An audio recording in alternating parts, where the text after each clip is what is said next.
Why do leaves change color in the fall? Tonight, as your eyes begin to grow heavy and the world quiets down around you, let's take a peaceful journey into the forest. A forest where time moves slower and the trees are old and wise, where every leaf has a story and every breeze carries a lullaby. Our story begins not with people or noise or even movement, but with a whisper, a gentle rustling in the trees, a quiet breath of wind moving through the branches, a signal that summer is coming to an end, and something beautiful is about to happen. Far away, in the heart of an ancient woodland, nestled between tall maple trees and soft mossy stones, there lived a tiny leaf named Leora. She was a bright green leaf, just like all her brothers and sisters, swaying happily on the branch of an old sugar maple. Leora was curious, perhaps more than most leaves.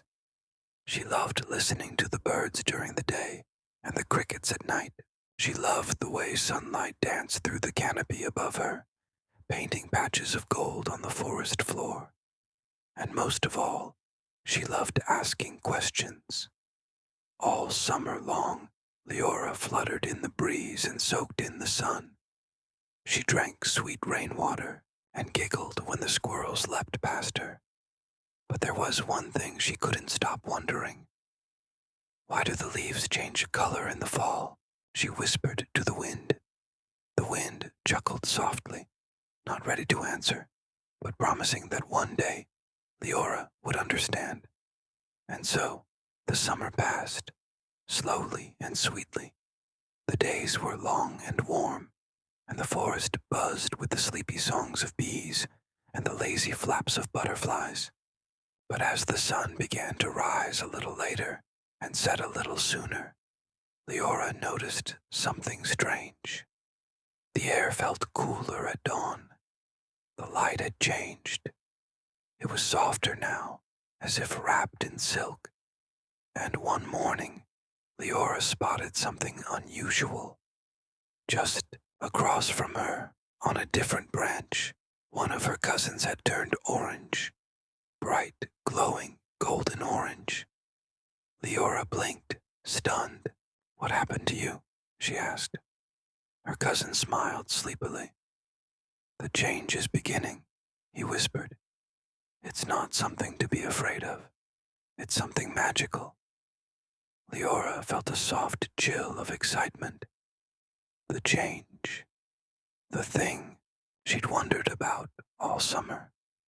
That evening, as twilight settled like a blanket over the forest, Leora felt a presence near her. It was Old Tree, the great sugar maple she lived on. His bark was thick with stories, his branches heavy with time, and though he rarely spoke, when he did, his words sounded like wind and wood, creaking gently through the silence. "You've been wondering, little leaf," Old Tree said kindly, "why the forest puts on its colors in the fall." Leora nodded, barely daring to move. "Well then," said Old Tree, "I will tell you, but you must listen with your whole heart, because this is not a tale of science or numbers. This is a tale of patience, of purpose, and of beauty." And so Old Tree began to tell the story, slowly, dreamily, as if even the forest paused to listen. "Long, long ago," he said, "when the world was still young and the trees had just begun to grow, the great seasons gathered to share their gifts with the earth. Spring brought blossoms and new beginnings. Summer gave warmth and light. Winter brought rest and quiet. And autumn brought color." "Color," Leora whispered. "Yes," said Old Tree, "not just any color. Autumn's colors were deep and rich. Burnt oranges, scarlet reds, glowing golds, and soft ambers. She brushed them into the world with the gentlest hand, waiting until just the right moment, when the leaves had danced all summer long, when they had caught enough sunlight in their green veins, when they were ready to let go. Leora listened, her stem tingling with wonder. "But why do we change?" she asked. "Why not stay green forever?" Old Tree swayed softly in the breeze, considering. "Because," he said, "green is for growing. Green is for building energy and catching sunlight. But fall is not for growing. It's for slowing. It's for showing your true colors, the ones you've had hidden inside all along." "Inside?" Leora blinked. "Yes, little one," said Old Tree, his voice soft as dusk. "Inside every leaf, there are colors waiting. All summer long they stay hidden beneath the green, quietly resting, preparing for the day when the leaf no longer needs to grow. And when that day comes, the green gently fades away, and the colors come forward." Leora felt a shiver of understanding. Inside her were their colors too. She had never thought about it. She had been so busy fluttering and sunning and sipping dew. But now she wondered what colors waited inside her. That night, as stars shimmered above the forest, Leora didn't sleep. She watched the sky and listened to the hush of falling leaves below. And she thought about the colors hidden in her heart. In the days that followed, more and more of her family changed. Some turned red like ripe apples. Others became yellow like soft candlelight. A few turned the deep, dark orange of glowing coals. And then, one quiet morning, Leora felt it. A warm breeze brushed her edges. A sleepy feeling settled into her veins. She looked down at herself and saw that her green had begun to fade. She gasped, not in fear, but in wonder. At her edges, a soft amber was beginning to bloom, like honey, like sunset, like the gentle light before nightfall. Leora felt peaceful. She wasn't afraid anymore, because now she understood. She wasn't losing something. She was becoming something else, something beautiful, something true, something ready to rest. And as her color deepened, glowing brighter each day, Leora swayed in the wind and whispered her thanks to Old Tree. "You were right," she said. "It really is magic." Old Tree creaked softly in reply. "Sleep well, little leaf. When your color is complete, the wind will carry you down, and then you'll rest in the arms of the earth, waiting for the snow to cover you, waiting for the spring to return." Leora smiled. She felt sleepy now. Not the kind of sleepy you fight, but the kind that feels like a warm blanket, like a lullaby, like home. The forest grew quieter each day. The birds flew south. The squirrels gathered the last of their food. The wind grew cooler, gentler, more loving. And one evening, just as the sun dipped low behind the trees, Leora felt the branch loosen its hold. She drifted downward, slowly, softly, swirling through the golden light like a feather. Around her, other leaves danced too, twirling and floating like old friends. She landed on a bed of moss and leaves, nestled in the soft hush of autumn. And as she lay there, still and glowing, she felt something new. Peace. Because she had changed, because she had shown her true colors, and because now it was time to sleep.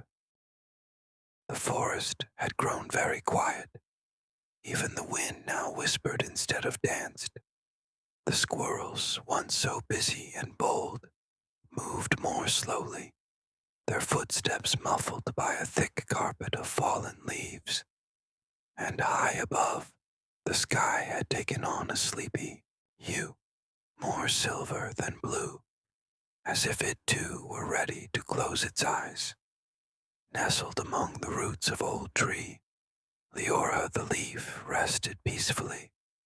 She no longer fluttered in the breeze. She no longer reached for the sun. She had let go, and now she was exactly where she was meant to be.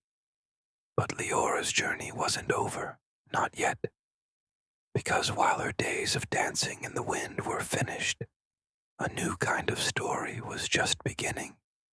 One soft afternoon, as a fine mist hung in the air, Leora heard something, a faint sound, like humming, but not from any bird or bee. It came from the ground itself, deep and steady, like a heartbeat. Leora listened closely. It was the voice of the earth, and it was singing. Not loudly, no. This song was meant only for those who had slowed down enough to hear it.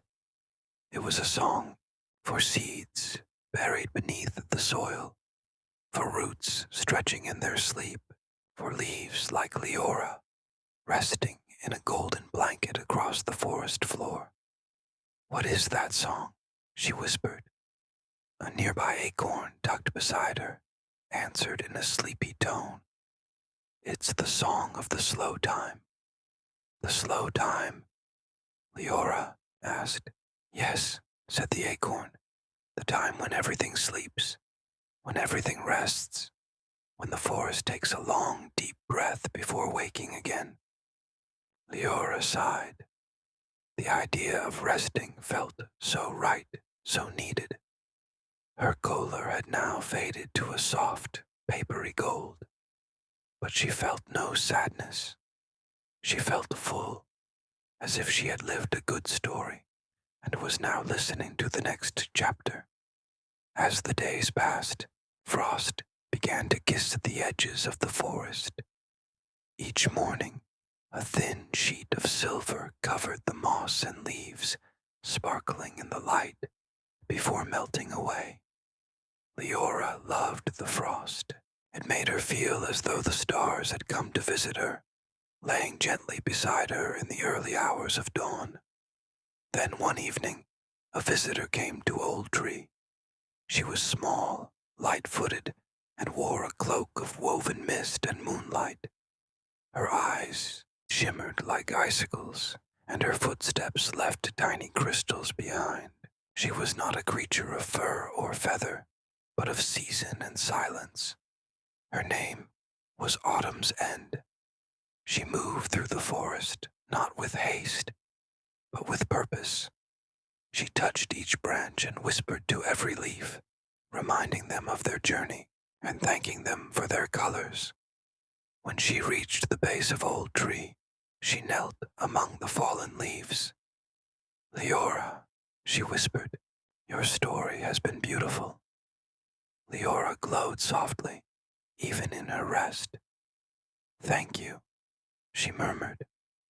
"You have changed with grace," said Autumn's End. "And now your colors will become part of the earth. They will feed the roots below. They will prepare the ground for snow. And when the snow melts, they will help new life grow." Leora's heart fluttered, not with fear, but with warmth. "I'm still part of it all?" she asked gently. Autumn's End smiled. "Always, just in a different way." And with that, she rose and continued her walk through the forest, gently calling each leaf by name, thanking them, blessing them, and wrapping them in a hush of peace. That night, the stars seemed closer than ever. Leora looked up through the bare branches above her, seeing the sky without green between. The trees stood tall and still, their silhouettes etched like lace against the heavens. and the wind returned, not wild and playful as before, but slow and deep. It moved through the forest like a lullaby, tucking everything in one last time. It spoke to Leora. "You've done well, little leaf," the wind said. "I was afraid to let go," she whispered. "We all are," said the wind. "But letting go is not the end. It's how you move forward. It's how you rest. It's how you begin again." And so Leora listened to the wind. She listened to the earth. She listened to the slow, sweet rhythm of the sleeping forest. And finally, her thoughts quieted. She let go of her questions. She let go of her wondering. She let go of the summer. And in that stillness, in that soft cradle of gold and brown and hush, she fell into a deeper sleep than she had ever known, a sleep full of dreams, dreams of sunlit branches, dreams of birdsong and bees, dreams of color, of light, of letting go. The forest was now fully asleep. Snow had not yet come, but everything had grown still, as if the earth had curled up beneath a great wool blanket stitched with the silence. The squirrels had tucked themselves away. The birds sang softer songs or had flown far, far south. The stars, ever watching, blinked quietly above. And below old tree, in the soft quilt of fallen leaves, Leora dreamed. She dreamed she was light, lighter than the wind, lighter than the air. She floated high above the treetops, looking down at the wide and resting forest below. Her golden edges shimmered gently in moonlight. The world was quiet, and she was part of it all. Then she dreamed she was a raindrop, falling gently through time, soaking into the earth, sinking deeper with every breath. She wrapped herself around tiny roots, whispered stories to seeds, and kissed the feet of sleeping flowers. And then, oh then, she dreamed she was light again, but not sunlight. She was something new. She was green. The dream changed. It was now spring. New leaves danced on the branches of old tree, and one of them looked almost familiar. A little curl on the edge, a tiny freckle of gold, a sense of wonder in its shape. Was it her? Was she beginning again? Somewhere in the warm hum of roots and rain and morning light, the answer came, not as a word, but as a feeling. Yes, she was still part of it all, not as the same leaf, not as the same shape, but as something softer, something smaller, something deeper. She had returned to the tree, to the soil, to the life. She had become a memory and a whisper and a new beginning all at once. The forest always remembers. Every color, every flutter, every sigh of a leaf in autumn, it all becomes part of the great rhythm, and as Leora's dream floated gently onward, the story of the forest continued without rush or end. And so, as the wind rocked the branches gently overhead, as moonlight spilled like silver milk across the moss, and as stars blinked softly above, watching the sleeping woods with quiet care, Leora's story faded into stillness, into warmth, into sleep, just like yours. So now, as you lie still, breathing slow, safe, and warm, imagine the forest holding you gently. Imagine the wind telling you bedtime stories in rustling leaves. Imagine the earth humming beneath you, welcoming you into this moment of peace. You, like Leora, have done enough for today. You can rest now. Let your thoughts float like golden leaves. Let your dreams carry you softly into the next story. You are part of the rhythm. You are part of the color. You are part of the peace. And everything is exactly as it should be. Good night. Sleep well.